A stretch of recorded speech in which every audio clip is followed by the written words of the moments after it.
బాగుంది పేరు. తొర్రయ్య చెప్పండి. తొర్రయ్య గారు మీరు ఎక్కడి నుంచి వస్తున్నాడు? దొడ్డికి వస్తున్నా. మీరు ఒక్కడే వెళ్ళారా? ఇదేమన్నా పేరెంటమా అండి? 10 మందిని తోలుకోవడానికి దొడ్డికండి. కూర్చున్నప్పుడు ఎలా అనిపించింది? చాలా మంచిగా అనిపించింది.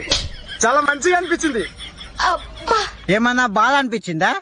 కూర్చున్నప్పుడు కింద నాకు గడ్డి కూర్చుకోవేది. అది నాకు చాలా బాధ అనిపించింది. అది నాకు చాలా బాధ అనిపించింది. అరే పెద్ద సమస్య వచ్చి పడిందే.